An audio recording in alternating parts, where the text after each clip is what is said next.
Hi. Um, this is a thing I just want to kind of try out. I don't know if I'm going to be doing this in the future. If you guys enjoy it, I certainly can. I just want to kind of talk about the video. Um, I was going to do this in the editor itself, but I kind of forgot.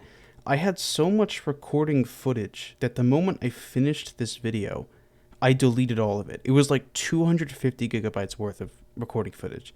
90 of those were due to just uh this recording. I recorded this for 14 hours. In two different audio recordings, I recorded for 14 hours straight of this car falling because kind of the idea was it was going to be the centerpiece of the video visually. You would check back every now and then. It's like, oh, it's 20 minutes. It's an hour, and then at the end, it's 14 hours. And the whole point of it is, along with most of the video, is to kind of get across the idea that like there's nothing. There's nothing there. It's a hard thing to get across because like a lot of topics I cover on my channel, it's something that we know, but we don't know. Uh, there's a lot of things that our brains are just kind of accustomed to that when actually spoken out loud becomes really interesting, to me at least. And so when I make these videos, I try to take these kind of subconscious concepts that I find really interesting and put them in a way that other people would find as interesting. Which sometimes it works, sometimes it doesn't. I mean, there are sometimes I have very uh, kind of out there concepts that I don't communicate the best. But, you know, it's a learning process. But this video, along with probably some more that'll be coming out, including my next one, is about bounds, limits, essentially. It's not just about the out of bounds, it's about kind of all of the bounds.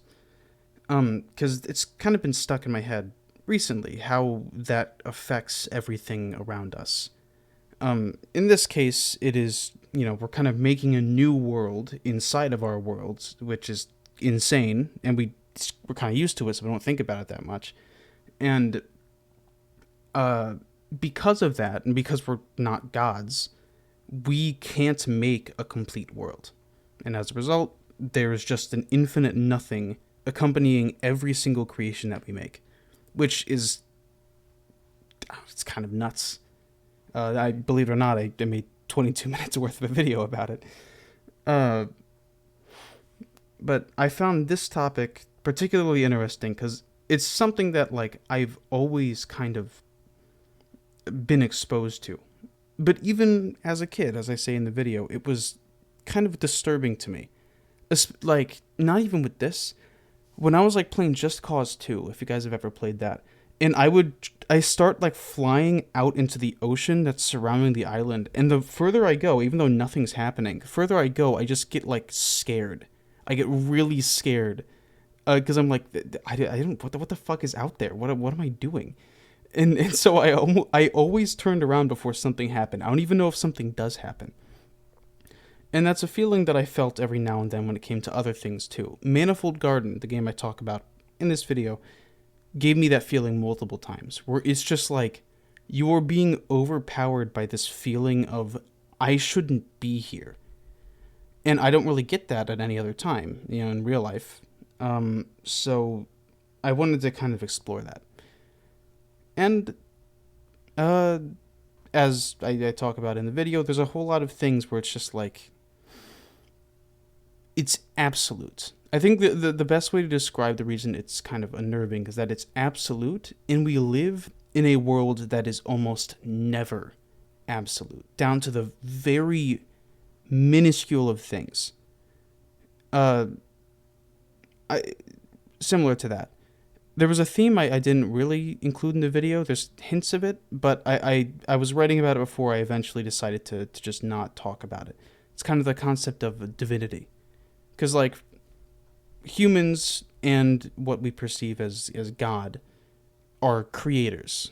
You know, at least I was raised Catholic, and the word creator specifically is used for God a lot.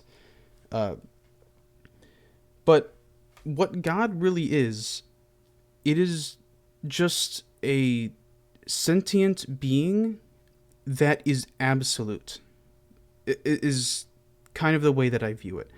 It's omniscient, omnipotent, and the consequences of that, actually thinking about the consequences of that, is such a weird thing. Because the more I think about it, the more I'm like, that is not, that is beyond comprehension. Similar to the out of bounds, it is this thing that is absolute. Similar to death too. It's like it is the terror in something that you know is absolute. But it's kind of hard to communicate that in a video that's meant for like general audiences. I don't know if my channel hits general audiences, but just like for anyone who watches it to kind of get it. I have a lot of I don't really know what things I should explain and what things I shouldn't. So a lot of my videos kind of struggle in that aspect, in my opinion. But anyways, when it comes to the actual video process itself, the first thing I really enjoy doing, I've been trying to do it more and more, is to try and immerse these videos in an aesthetic of some kind. This video is about bounds, as I said. So a lot of this video is trying to show the void as much as possible. Like, obviously here, this is just a recording. But, it's picture in picture is the name for it. It doesn't fill up the entire screen. But, like, this, aspect ratios that are not 16 by 9, I tried using as much as possible. Obviously, games that have voids and everything, like push-outs and everything. Another thing I would do, you see how it kind of like fades in and out like that? There's a thing that I discovered with the FNAF video, actually. Five Nights at Freddy's video. I don't know if you're supposed to say FNAF. It's kind of a weird acronym. Anyways, the thing I discovered with the FNAF video is a thing called blending options. This is like a more technical thing. But you can alter the way that transparency works, essentially. This is, I think, it's called linear dodge or something, or lighter, or lighten, I think.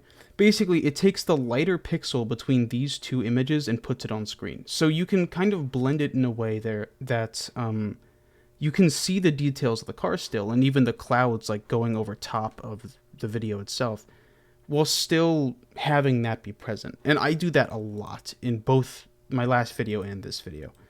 Like, this whole thing, this car, like, that's with blending options. So is, like, this, the way it's peeking through. And I've been messing with that a ton. Like, most of the cool effects I have in my videos now are due to that. Obviously, as I said, it's a more technical thing. But basically, I wanted to make bounds be as present as possible in a way that didn't seem like overbearing, I guess. So in the sections where, I'm just talking about normal stuff, like in this section I'm talking about how games make you feel more immersed. And so I don't have it. I just have regular gameplay like Borderlands and Elden Ring. By the way, this is one of the coolest fucking moments in Elden Ring. I just, like, when I was going up this chain to this, I forget the name of it. I'm doing a new file on Elden Ring currently, and I'm not even close to this. But that, like, when you finally, like, depart the land island and you go up this chain and then you see everything once you turn around, it is such a cool thing. I'm never going to make an Elden Ring video because it's been done to death, but God, that is one of the, it's a once in a decade kind of game. Anyways, I just lost my train of thought. Okay, so yeah, that's the general aesthetic I went for. Everything else was just kind of me winging it. I do try and think of these things ahead of time as much as I can in terms of like I go through my script and I kind of highlight messages and say I want this edit here, but you can only do so much with that because you have to turn those thoughts and visualizations into reality. And if it was that easy, everybody would be an artist. I'm not saying I'm an artist. I want to make that clear. But yeah, I think I did decently in regards to this. I love I loved this shot.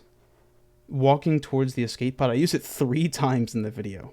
Twice during the Stanley Parable section, and then once during the end, right here. I used the blending thing as well. But this is like ADHD incarnate. I've been getting medicated recently, which is why I've been able to make videos kind of more frequently. But I can't keep on topic. But yeah, so compared to, or the reason I wanted to do the video in the way that I did, like where in this video I jump around from topic to topic to topic over and over again very frantically around a central concept that eventually tries to wrap it up at the end. My FNAF video was kind of the opposite of that. Very linear, saying this happened and this happened, kind of like a history thing, but with the occasional kind of like side quest into some other thing that I eventually use later on to make the end be more punchy. But it is a very linear video, and it's about a man and his story. And so I wanted my next video to kind of be the opposite of that while still being horror focused. Rather than focusing on one horror game in a way that's not scary, I wanted to focus on a bunch of games, not even horror necessarily, that are scary. Or for unintentional reasons. And I wanted to do that by jumping around as much as possible.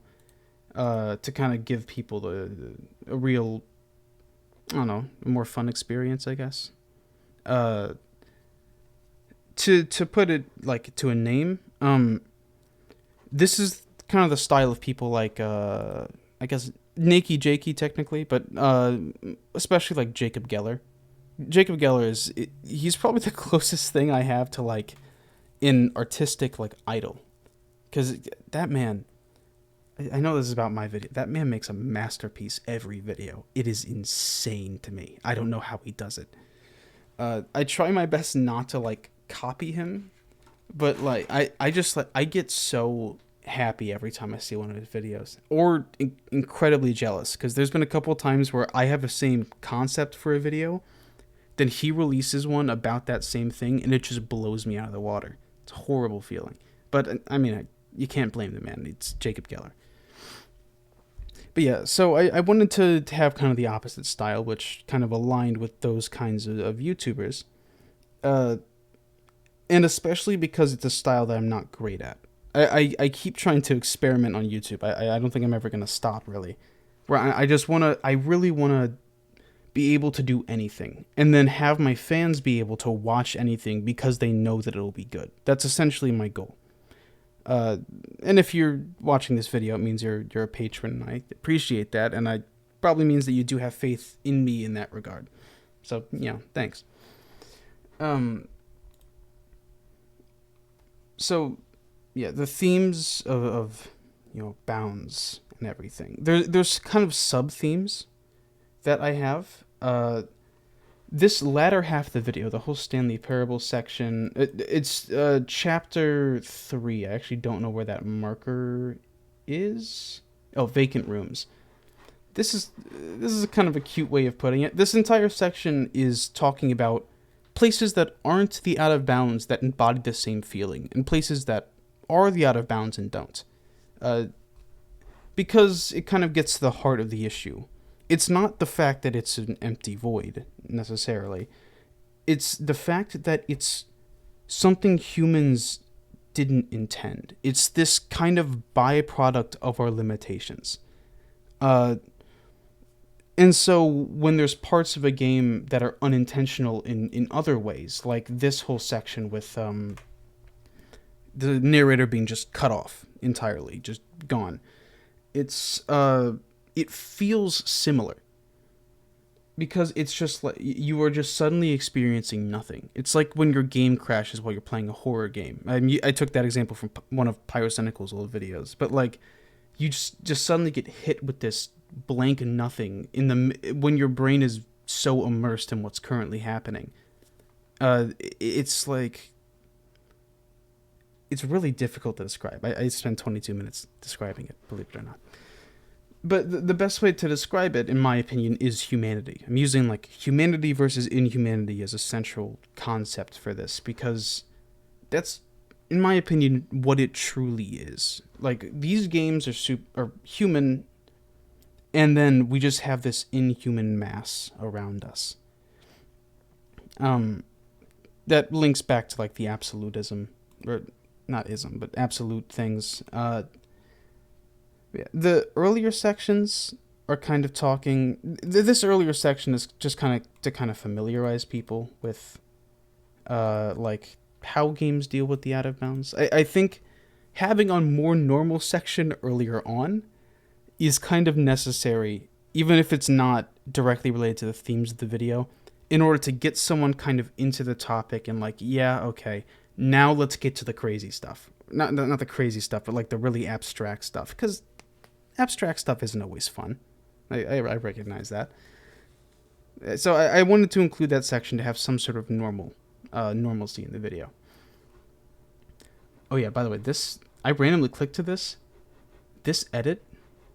So don't leave the room is what shows up in the actual game itself.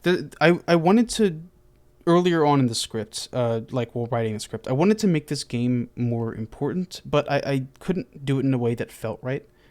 This is a game, it's an itch.io game, so it's like some completely free game called Solitude. And it's something that I think only Markiplier and like one other relatively large gaming YouTuber played. And it's really interesting.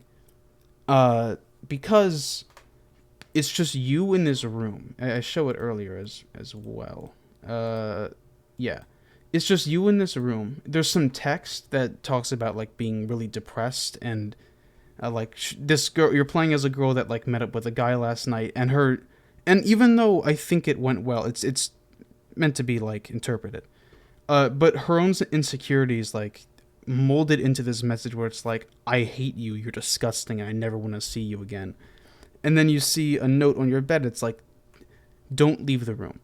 You can I'm going to sit here and I'm going to rot, is essentially what it says. And then you're still like kind of immersed in the room, and you go around exploring stuff like gaming YouTubers do. Like Markiplier goes around like, yeah, yay, throw around objects because you can pick things up and throw them out. And you can click all the buttons in the room. You can turn on and off this radio that's playing. But the moment you leave the room, or try to leave the room, you open this door and it's just this big nothing. This massive black void with the singular text at the end, don't leave the room. And the thing that really fascinated me is that people were trying to find an ending to this game for years. It's like they couldn't understand that there wasn't any. Which I found like really, because it's a big part. Like people see this nothing and it's like this fervor in them to complete it. Like they need to do it. They need to find a thing that makes it human.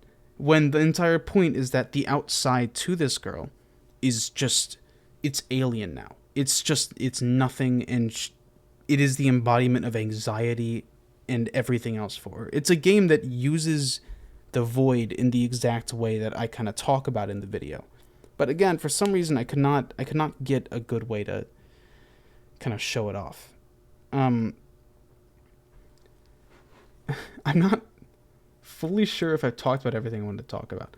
Oh, I remember, there's a person in my Discord. Also, if you're not in the Discord, you should join. But there's a person in my Discord who got really pissed off at me for this section, because if I go back, this part where let me introduce I cut it in half. Absolute truth and functional truth. When I show you this, and then I bring it here, and then I just never bring it back. I never bring it back because this section, while writing the script, I was thinking to myself, how the hell am I going to edit visuals for this? This entire section is like the closest thing to improvisation you can get while editing something. And so as a result, I just kind of forgot that I did this entire edit here until I've already exported the video. Oh, one more thing. Okay, one more thing I wanted to talk about. So it's Another thing, it's this what this entire section is about. Actually, I don't know if I explained it particularly well, but another thing that I've been fascinated about, a kind of a subtopic of limits, is perception. The way that we see the world, because the way that we view the world, all of our senses are super, like, concretely, they are limited. We see tiny, we see and hear and taste tiny bits of the world in ways that we don't even like know the other end of. We will never know what it's like to have hyper hearing if we don't have it already. I mean, like, this is assuming the world doesn't become like a singularity and we get a bunch of amazing like tech advances or something. But like the way that we are limited is fascinating to me because our brains know that we're limited, and as a result there's this big like goopy gap between our limits and what's real that our brain can kind of shift around. It's, in my opinion, the best way to describe it is delusion. Even though that's normally like a negative connotation of a word, it's a pretty essential part of our world. Like motivational videos. It's there's so many normal things that this is involved in. It's every single day of our lives. Motivational videos. The point is to delude yourself. You're hyping up your brain and convincing yourself of a reality that's more positive and more invigorating than it really is. You know, you're getting hyped up to do something that's really like miserable, or saying I can do it even if you might not be able to. But the weird thing is that is still like the best option for you. Having a mindset that could be described as like accurate to reality is a bad thing a lot of the time. So our brains have kind of become accustomed to convincing ourselves otherwise when necessary. If you believe that you're invincible, or that you can never lose a fight, you're going to do better in a fight than somebody who is afraid of being punched. I've thought about I might talk about this in a video, but it's kind of a difficult topic to wrap my head around. Actually, one of the very first videos on my channel, it's kind of like a proto version of the videos I'm making now, called Binaural Beats Are Dumb. It goes into this. Well, it's not a good video. Like, it's one of my oldest videos. I made fucking garbage for years. But it's just like complaining about these people that are listening to binaural beats. If you don't really know what it is, it's two different tones that when played simultaneously kind of gives like a warbly effect. Goes like ooh ooh ooh ooh ooh. You've probably heard them before, but didn't know a name for them if you don't know what they are. But it's people that are convinced like these tones can like heal you, or they can give you blue eyes or purple eyes, or they can turn you into a wolf or something like that. And those are the more ridiculous examples, but there's a lot of like spiritualism involved in this sort of subsection of the internet, where it's like where it kind of takes this idea, this perception that they have, and tries to confirm it.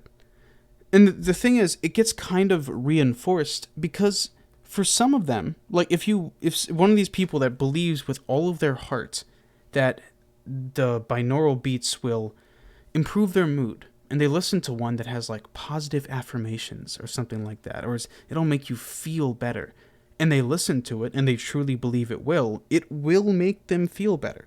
Like placebo is another big thing. Placebo is one of the most known examples.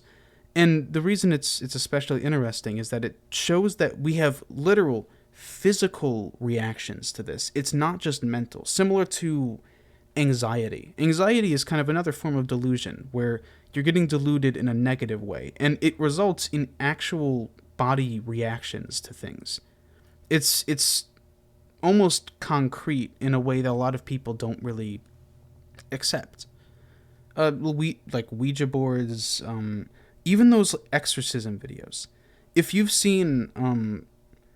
ever seen those mega church videos where like this megachurch pastor is like exorcising someone of a demon or something else, and that person's like freaking out, like they're going nuts, and a lot of people assume it's acting. I don't think that's the case. In my opinion, that person is really reacting, and it's because they're in like a state of heightened delusion. Because this person, this megachurch pastor, they're the greatest spiritual authority this person has ever seen. To them, it's like seeing the Pope. It's like this person has complete authority on all matters that are spiritual. And this person that they have idolized as this person of absolute spiritual power goes to them and says, "You have something in you that I need to exercise." That's not something that's like a suggestion. I mean, I guess it is a suggestion. You're talking about hypnosis, which is another kind of branch of this. It is something that to them is reality now. Their brain, with not a single doubt in their minds, thinks that there is something in them that needs to be exercised. And so it is truth. It's truth to them. And when it's happening, like their brain, it's kind of conjuring any sort of feeling that it can about the idea of being exercised. So it's just it's fascinating to me how much perception can affect reality. And I only included like a small section of it in this video because how do you talk about this most of the time? Like I spent like 10 minutes talking about that. I'm pretty sure. Just about perception, and the video's not about perception. It's kind of, but yeah, it's really fascinating. Like all those examples I mentioned kind of factor into the singular idea of delusion, that gap between what we can perceive and what is truth, and how our brain can mess with it. I don't know why.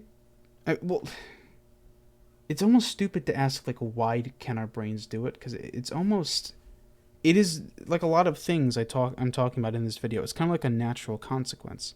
Because we're limited, our brains have kind of figured out a way to bypass those limits a little bit. It's another extent of adaptability, like how we can adapt to anything. Having our brains be able to kind of shift in that regard feels normal, in my opinion, at least. But yeah, it's a whole fascinating topic. I've gone on for about 20 minutes longer than I was expecting to, but this is my first. If you guys enjoy this, I know it's long, but I think it might be interesting. If you and the Patreon enjoy this, I might actually release this for anyone who looks at the Patreon to watch it. But if you enjoy this, please tell me. I'd be willing to talk about some of my older videos and also the ones I make in the future. To give a little sneak peek, I said that earlier on the Patreon, I said that my next video is going to be... Oh, sorry. It's going to be how sitcoms deal with death.